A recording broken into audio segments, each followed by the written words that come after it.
Desire is often considered to be the starting point for achievement and success. If you don't have a strong enough desire for your goals, it will become extremely hard to achieve them. But what if that desire becomes way too strong? Well, many would say that it is a good thing, arguing that it will give you more force and momentum. But oftentimes, the opposite is true.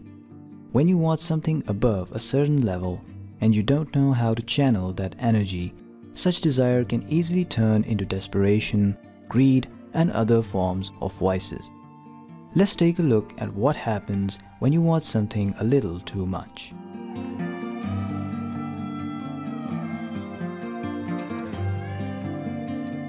When the desire is strong for something, we start thinking about it all the time.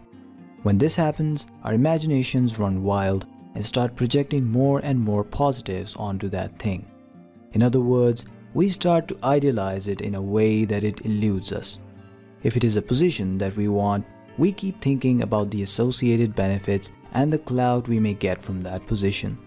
The real danger here is that we often become neglectful of the process of attaining it, which means that we are often defeated or make less progress. In worst cases, a negative downward cycle perpetuates itself, where due to less progress, the state of wanting, aka the needy desire, increases even more. The end result becomes frustration and depression.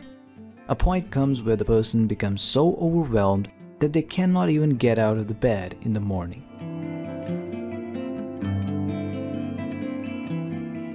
If you want something too much and you keep wanting it for some period of time, you will eventually reach the point of desperation.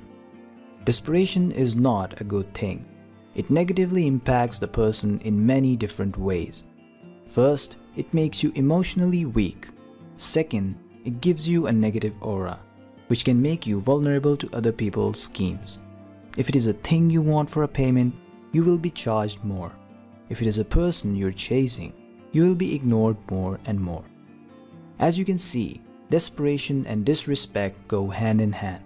The desperate person will consistently do things that are embarrassing, or keep chasing people even when it is ineffective, thus losing all of their respect.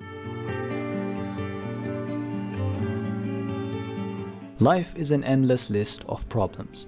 Failures are inevitable and things can go wrong anytime, anywhere. But when you're emotionally invested into something way too much, you risk losing momentum and even sanity when that thing gets destroyed or taken away. Rolling down a slippery slope, you keep descending lower.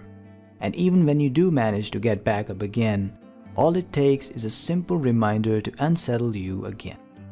It can be a place, a day, or anything that gets you to remember the depth of your loss.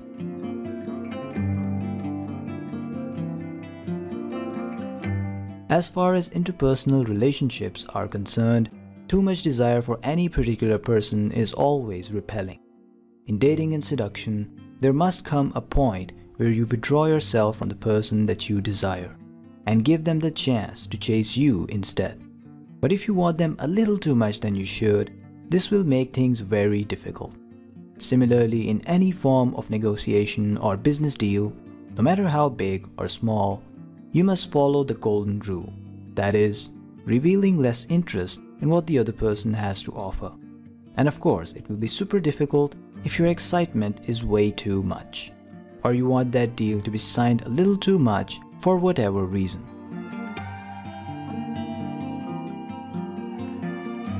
There is no doubt that you must have a certain level of passion or desire if you want to work towards your goals. You can even have extraordinary levels of passion and desire. The problem lies not within your emotional self, but within you. Imagine your emotional self as a beast, whereas you are the one riding that beast.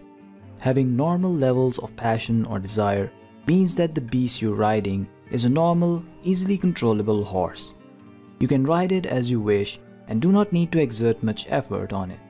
On the other hand, having extraordinary levels of passion and desire for anything is as if you were riding a big, strong, fire-breathing dragon.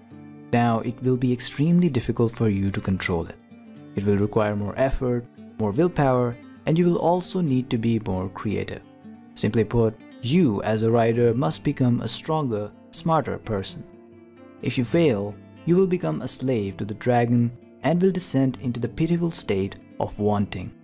But if you succeed, a new world of strength, courage, and endurance will open up to you, and you will be able to achieve anything you put your mind to faster than anyone else. So, in conclusion, having more passion is definitely a great thing if you know how to control it. A person with a weak passion is like a person riding a weak, feeble horse. Sure, it is easier to control, but it won't take you very far.